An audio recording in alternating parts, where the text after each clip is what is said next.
Hi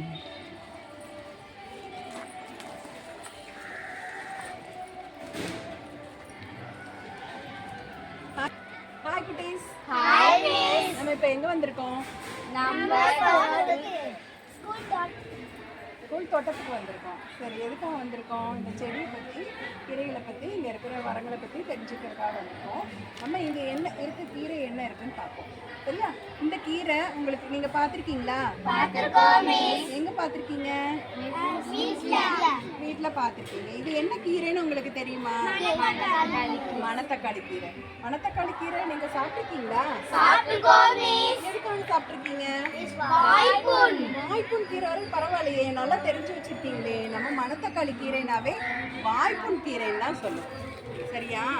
வாயில நம்ம இந்த இடத்துல புண்ணு வர்றது, உள்ளுக்குள்ள புண்ணு வர்றது எல்லாத்துக்குமே நம்ம என்னது, இந்த மணத்தக்காளி கீரையை சாப்பிட்டா சீக்கிரமே சரியாயிடும். வாய்ப்புண் மட்டும் இல்லை, வயிற்று புண்ணுக்கும் என்னது, இந்த மணத்தக்காளி கீரை மிகவும் உதவியாயிருக்கு.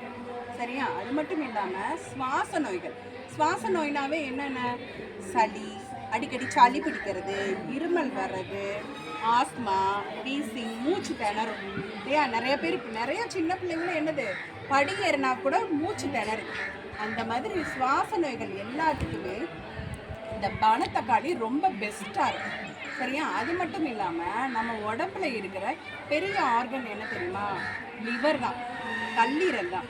அந்த கல்லீரலில் உள்ள வீக்கத்தை கூட, நிறைய வீக்கம், அங்கே வீங்கிருக்கு இங்கே இருக்குது, உள்ள ஆர்கன் கூட, ஆர்கன் வீக்கம் நம்மளுக்கு தெரியாது. அந்த ஆர்கன் வீக்கத்தை கூட கண்டுபிடிச்சி இது என்ன பண்ணுது, மணத்தக்காளி சரி செஞ்சிடும். இந்த கீரையை அடிக்கடி சாப்பிட்டா பசி, எப்போ பார்த்தாலும் பசி இல்லைன்னு நிறைய பேர் சொல்லிக்கிட்டே இருக்காங்க இல்லையா? இந்த அடிக்கடி சாப்பிட்டா பசி அதிகம் தூண்டும். அது மட்டும் இல்லாமல் சாப்பிட்டது செரிமானமாகலை, வயிறு உப்பிக்கிட்டு, ஐயோ நடக்க முடியல, வயிறு வலிக்குது, மோஷன் சரியாக போக மாட்டேங்குது அப்படின்லாம் நிறைய பேர் சொல்லுவாங்க இல்லையா? அந்த பிரச்சனை எல்லாத்தையும் இந்த கீரை சரி பண்ணிடும். அது மட்டும் இல்லாமல் நிறைய பெண்களுக்கு கர்ப்பப்பை பிரச்சனை இருக்குது இல்லையா? கர்ப்பப்பை பிரச்சனை நிறைய இருக்குது, நீர்க்கட்டிகள்லாம் நிறைய இருக்குது.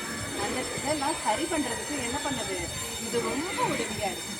அது மட்டும் இல்லாமல் இதில் நிறைய ஆன்டி ஆக்சிடென்ட்ஸ்னு சொல்லுவோம், அதே போல் ஆன்டி இன்ஃப்ளமேட்டரின்னு சொல்லுவோம். அலர்ஜி நோய்கள்லாம் நிறைய பேருக்கு இருக்கு. நிறைய பேர் என்ன சொல்லுவாங்க, இந்த நிறைய பேர்த்துக்கு அலர்ஜி பிரச்சனைலாம் இருக்குது. தோல் தடிச்சு இருக்கிறது, எரிச்சல் இருக்கிறது, இந்த மாதிரி அலர்ஜி பிரச்சனைலாம் இருக்குது. அந்த அலர்ஜி பிரச்சனையை சரி பண்ணுறதுக்கும் இந்த மணத்தக்காளி கீரை ரொம்ப ஒரு பெஸ்ட்டு மருந்தாக இருக்குது. அப்புறம் நிறையா பேர்த்துக்கு பெரிய சின்ன வயசுலேயே 35-40 வயசில் இருக்கவங்களே என்ன பண்ணுறாங்க, உடம்புல நிறைய கொலஸ்ட்ரால் இருக்குன்னு டாக்டர் சொல்கிறாரு, பிபி வந்துருச்சுன்னு சொல்கிறாரு அப்படின்னு ரொம்ப புலம்புவாங்க.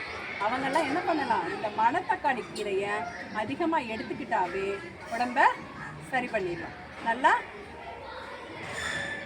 அதான்டா, இந்த மணத்தக்காளி கீரையோட நன்மைகளை எல்லாம் நிறைய தெரிஞ்சுக்கிட்டீங்க இல்லையா? கண்டிப்பாக என்ன பண்ணணும், உங்கள் பேரண்ட்ஸ் கிட்டையும் பக்கத்தில் இருக்கவங்ககிட்டையும் சொல்லணும். இதை அடிக்கடி என்ன பண்ணணும், உடம்புல எடுத்துக்கணும். இந்த கீரையை அடிக்கடி நீங்கள் எடுத்துக்கணும் சாப்பாட்டில். சரி.